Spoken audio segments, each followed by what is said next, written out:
إنا أنزلناه قرآنا عربيا لعلكم تعقلون.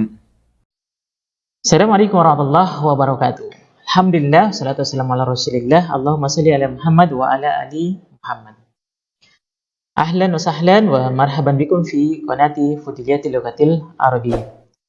Selamat datang di channel Kamu Bahasa Arab, tempatnya belajar bahasa Arab mudah, asik, dan menyenangkan. Pada video kali ini kita akan belajar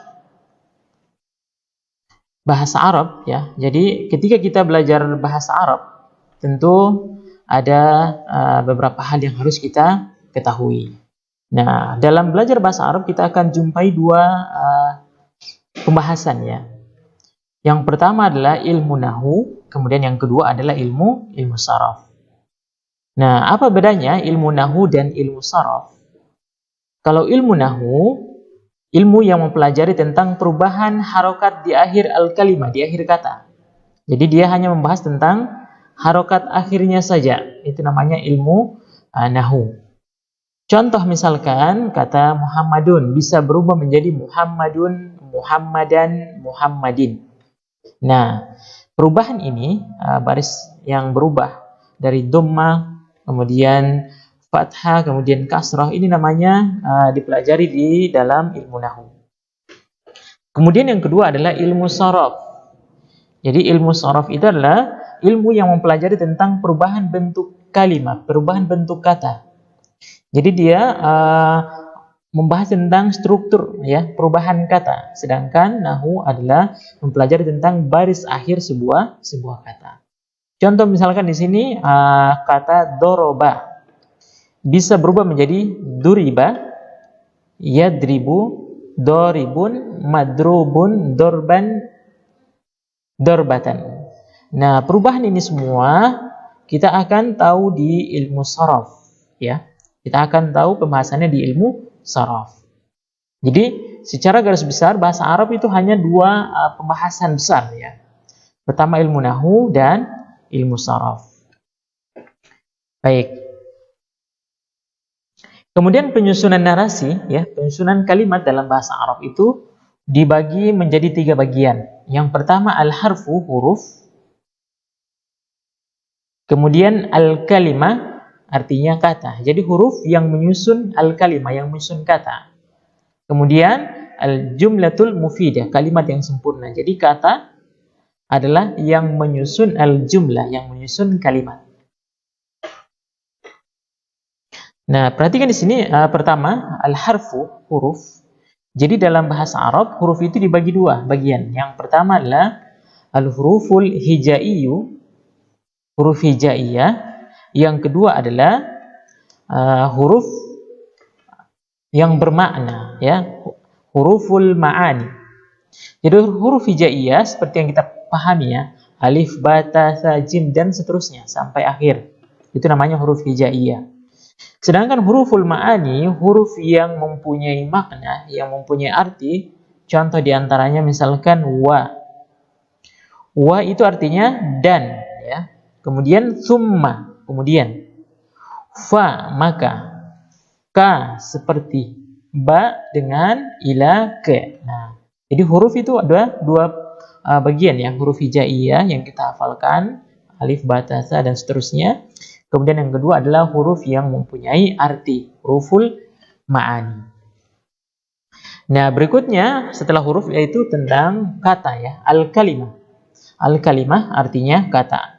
Jadi dalam bahasa Arab, kata dibagi menjadi 3 bagiannya. Yang pertama adalah fi'lun, kata kerja. Jadi kata kerja itu dia berhubungan dengan waktu ya. Berhubungan dengan waktu. Maka sering kita mendengar ada kata kerja lampau, kata kerja yang sedang berlangsung, atau kata kerja perintah. Itu namanya fi'il ya, kata kerja. Ada namanya fi'il madi yang pertama. Fi'il madi, kata kerja lampau, terjadi di masa lampau. Dorobah, diartikan telah ya, telah memukul. Yang kedua mudhari, al-mudhari, sedang berlangsung ya. Contoh misalkan yadribu, sedang memukul. Atau fi'il amr, al-amru, ya, fil amr artinya perintah, idrib, pukullah. Nah, ini dibahas di di fi'il, kata kerja, ya, di kata kerja. Kemudian yang kedua adalah ismun, kata benda. Jadi kata benda dia tidak berhubungan dengan waktu, ya. Contoh misalkan kitabun, buku, qalamun, pena, madrasatun, sekolah. Di masa yang telah terjadi atau masa lampau tetap kitabun. Di masa yang sedang berlangsung tetap kitabun. Di masa yang akan datang tetap kitabun. Tidak pernah berubah. Itu namanya isim. Tidak berhubungan dengan waktu. Beda tadi dengan fi'il ya di sini, fi'il. Kalau dia masa lampau doroba, telah artinya ya. Telah memukul. Yadribu, sedang memukul. Idrib, pukullah. Nah, perhatikan susunan kalimatnya berubah sesuai dengan waktu yang digunakan. Kalau masa lampau pakai fi'il madi. Masa sekarang mudhari. Atau fi'il amr ya, jadi masa sekarang atau masa yang akan datang. Kemudian yang ketiga adalah harfun. Tadi kita sudah bahas ya. Harfun itu adalah huruf yang mempunyai makna di sini yang kita maksud. Misalkan wa, dan, summa, kemudian, fa, maka, ka, seperti, bi, dengan. Jadi bisa dipahami ya, kata dibagi menjadi 3 bagian, fi'il, isim, dan huruf. Kemudian terakhir adalah al-jumlatul mufidah. Nah, al-jumlatul mufidah ini adalah gabungan antara fi'il, isim, dan huruf. Maka menjadilah jumlatul mufidah.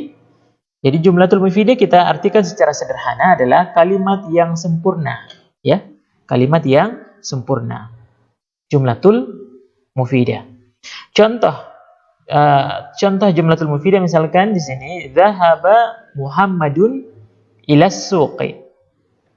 Dzahaba di sini ada kata kerja ya, fi'il madi, telah pergi.